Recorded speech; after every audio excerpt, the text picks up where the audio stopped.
click on the space in the calendar where you wish to set up the meeting, the date and the time, or you can navigate to the top bar where it says New Teams Meeting.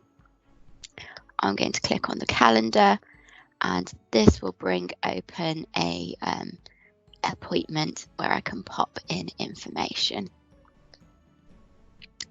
I can then add a title of the meeting.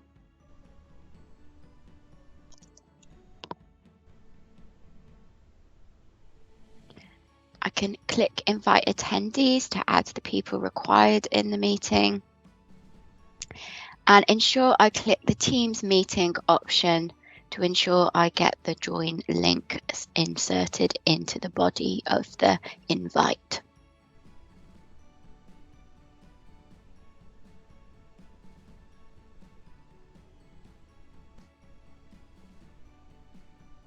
I can then choose if it's going to be a recurring meeting and what time.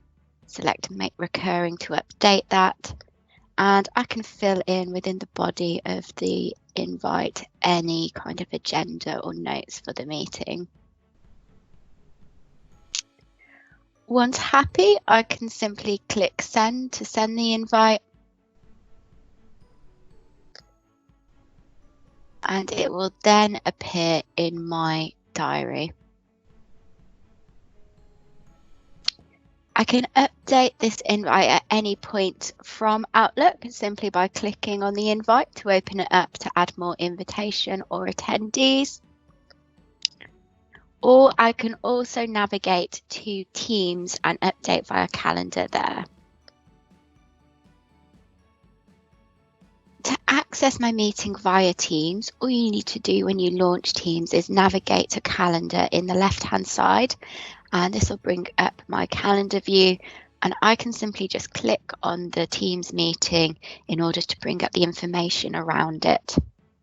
Here is where I can update the title, invite new people, also update the occurrences or the time, and add any information into the meeting invite.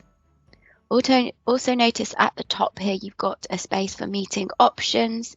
If you click on this, this is where you can restrict who can present, any callers to bypass the lobby, or just have yourself. You'll probably just want to keep this as people in my organisation.